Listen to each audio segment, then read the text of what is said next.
It is 3:14 in the morning, and I am awake, sitting on the edge of the bed, staring at the doorknob of our bedroom door. I installed an internal lock 6 months ago. A heavy lock, solid brass, the kind you use on front gates, not in a marital bedroom where two people promise to love each other in joy and in sorrow. On the other side of the door, in the dark hallway, I can hear his footsteps. It is a dragging, heavy sound. The sound of 130 kilos of man and past glory wandering through the house like a caged animal that has forgotten how to hunt. He stops. His breathing is so loud it seems to pass through the wood. I hold my breath. My hand trembles over the silk comforter we bought with the signing bonus from 1993. If he tries to turn the doorknob now, I do not know who will come in. It might be the man I fell in love with on the campus of the University of Notre Dame, the gentle giant who cried during Disney movies. Or it might be the thing, the stranger, the monster that the professional league created, fed, and then dumped on my porch when he was no longer useful for colliding with other bodies at 30 kilometers per hour. I look at the nightstand. There is a photo of us there, taken on the day the Chicago Bears selected him in the first round. He was 22 years old. His neck was thicker than an oak trunk. His smile was white and perfect. And his eyes... God, his eyes had a light, a certainty of immortality. Today, if you look into my husband's eyes, it is like looking into an abandoned house where the lights are on, but no one has lived there for a very long time. People ask me what it is like to live with a legend. They see the rings, the 6-bedroom house in a gated community, the luxury car in the garage. They do not see the price. They do not see that I traded my peace of mind for a full bank account and a husband who is dying a little more each day in reverse. The decline was not a sudden event. It was not like in the movies where the hero falls tragically. It was erosion, slow, silent, like water dripping onto a stone until the stone splits in half. When he played, he was the enforcer. That was the nickname the Chicago newspapers gave him. The city loved him. On game days, Soldier Field pulsed like a living heart. 70,000 people screaming his last name, begging for violence. And he delivered. I sat in the box, holding our small daughters, and watched my husband, the man who made Mickey-shaped pancakes on Sunday mornings, turn into a human missile. I heard the sound. Television does not capture the real sound. It is a dry, nauseating crack, like a revolver shot muffled by a pillow, when two hardened plastic helmets collide at full speed. The crowd roared. I shuddered. He stood up, shook his head like a wet dog, and went back to the line. "I just had my bell rung, sweetheart. No big deal." He told me in the car on the way home with an ice pack tied to the back of his neck. "I just saw a few stars." How many stars? 1,000? 10,000? We never counted. No one counted back then. The league told us they were just hits, that it was part of the job. They handed out pain pills, injections for swelling, and pats on the back. And we believed them. We wanted to believe them, because the money was sweet and the fame was addictive. We were the city's royalty. Free restaurants, police officers saluting us, the world at our feet. I did not know that every check deposited was an advance against his soul. I did not know he was selling his future, slice by slice, every cold winter Sunday. Retirement came in the year 2004. We threw a huge party, French champagne, lobsters, emotional speeches. He cried. He said he was happy to finally be able to rest his body and watch his granddaughters grow up. We thought we had won. He walked out, not in a wheelchair. He had money saved. He had a sound mind. Or so we thought. The first sign was not rage. It was silence. About 3 years after hanging up his cleats, I began to notice the vacant stares. We would be having dinner, and suddenly he would stop chewing and stare at nothing, as if he were listening to a radio frequency that only he could pick up. Then came the forgetfulness. Small things. Keys in the freezer. Forgetting to pick up the kids from school. Once, he called me crying, parked 2 blocks from our house, saying he did not recognize the street we had lived on for 15 years. "It must be the stress of the transition, Lauren," he said. "I miss the game." But it was not longing. It was destruction.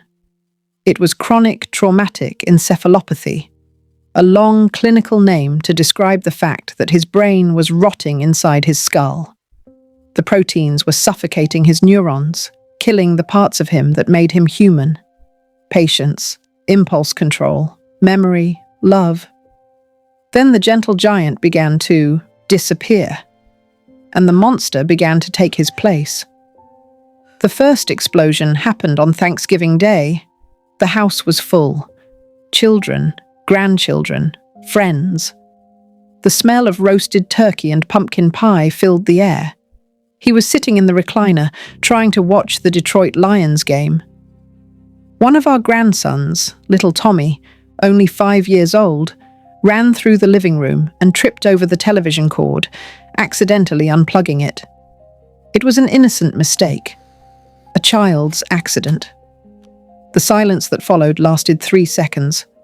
My husband stood up, but it was not my husband. His face was red, swollen, the veins in his neck pulsing like ropes about to snap. He did not speak. He roared. He grabbed the solid wood coffee table, a table that weighed 30 kilos, and hurled it against the opposite wall with one hand, as if it were made of styrofoam. The crash made the house shake. The porcelain vase my mother gave me shattered into 1,000 pieces. The children began to scream. Tommy curled up on the floor, crying in terror, looking at the grandfather he adored as if he were seeing the devil. He looked at us, panting, fists clenched, and for a moment, I saw it. I saw in his eyes that he did not know who we were. He did not see his wife and his grandchildren. He saw the opposing offensive line. He was back on the field, fighting for survival, his brain short-circuiting, trapped in a loop of violence and adrenaline. After the fog lifted, he cried. He cried for 3 straight days. He held me, apologizing, saying he did not know what had happened, that a red cloud had come down over his eyes. I forgave him. Of course I forgave him. How could I blame a sick man? But the fear never left. Tommy never wanted to be alone in the room with Grandpa again. And I installed the lock on the bedroom door. Life now is a minefield. I wake up every day not knowing which version of him I will find. There are the days of deep, chemical, overwhelming depression. Days when he cannot get out of bed because the pain in his body is unbearable and the darkness in his mind is absolute. He lies there in the dark, moaning softly, with his large hands, deformed by arthritis, covering his face. He says he hears a constant buzzing, like a cicada screaming inside his ear, 24 hours a day. It is the sound of all the hits coming back to haunt him. There are the days of confusion, days when he thinks he is still 25 and needs to go to practice. He puts on an old suit that barely fits his broad shoulders now and sits at the garage door, waiting for the team driver who will never come. I have to go outside, gently, and explain that the game is over, that the stadium was demolished, that the coaches are dead. And every time I say this, I see his heart break again, as if it were the first time he were hearing the news. And there are the days of fury. Those are the worst. Anything can be the trigger. A plate out of place, a light too bright, The sound of the television. The anger comes from nowhere, volcanic and irrational. He breaks things. He punches walls. Our walls have patch marks in almost every room, scars in the structure of the house that mirror the scars in his mind. I learned to hide the knives. I removed the firearms from the house 5 years ago, when I found him sitting in the kitchen with the revolver on the table, staring at it as if it were a seductive emergency exit. Financially, we are bleeding. People think $30 million lasts forever. It does not. Not when you have experimental medical treatments that the league's insurance refuses to cover. Not when he makes impulsive and irrational investments during manic episodes, buying useless land or cars he cannot drive. Not when the friends disappear. The phone stopped ringing. Those former teammates who swore eternal brotherhood in the locker room, who drank our wine and ate our food, gone. They are afraid. They look at him and see their own future. They see the ghost of what they will become, and they cannot face it. The league, the organization, they send letters. Legal letters, cold, written by lawyers who have never worn a helmet in their lives. They talk about settlements, about terms of liability. They deny that the sport turned my husband's brain into an amorphous, dysfunctional mass. They say there is no definitive proof. I wish they were here now, at 3 a.m.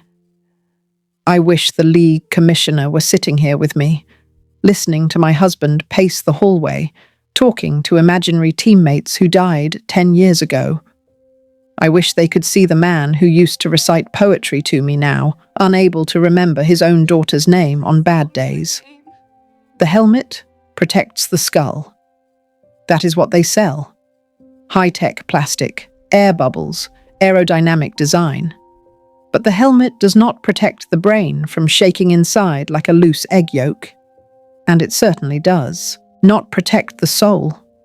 The impact does not just break bones. It breaks the essence of who a person is. I look at my hands. They are aged. I am 58 years old, but I feel 80. I am a full-time caregiver to a man who has the body of a gladiator and the mind of a frightened and violent child. I clean him when he cannot make it to the bathroom in time because of his locked spine.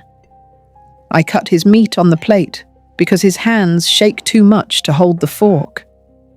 I am the guardian of his memory, because he has already lost his. Sometimes I feel anger. Anger at him for choosing this. Anger at myself for encouraging it. We were so young. We saw the shine, the gold, the applause. We did not read the fine print of the contract. The contract said, "We will give you the world for 10 years. In return, we will take the rest of your life." The footsteps in the hallway have stopped. There is a heavy silence now. I slowly stand and walk to the door. I press my ear against the cold wood. I hear a muffled sob. He is crying again. The monster is gone, and the wounded boy has returned. I unlock the door. The click of the lock sounds like a gunshot in the silence of the dawn. I open the door and see him. He is sitting on the hallway floor, leaning against the wall, hugging his own knees. He looks so small now, despite taking up half the space. He lifts his face to me. His eyes are red, wet, lost. "Lauren?" he whispers, his voice breaking. I don't know where I am. I want to go home."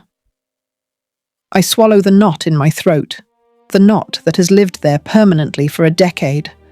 I crouch down, feeling my own knees crack, and place my hand on his face. His skin is rough, marked by years of sun and sweat on training fields. "You are home, dear." I lie. "You are home." Because the truth is that he will never be home again.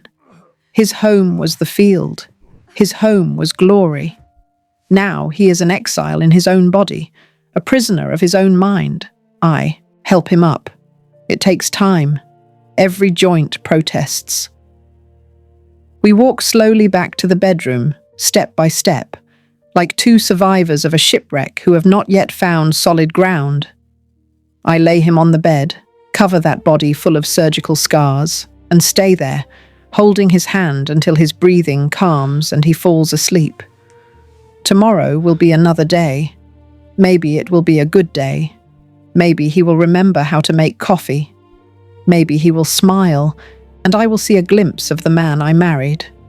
Or maybe it will be the day he finally does not recognize me anymore.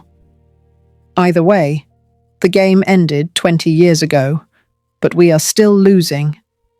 The scoreboard keeps running against us, and there is no time left on the clock for a comeback. All that remains is to wait for the final whistle, and the stadium is empty, dark, and terrifyingly silent.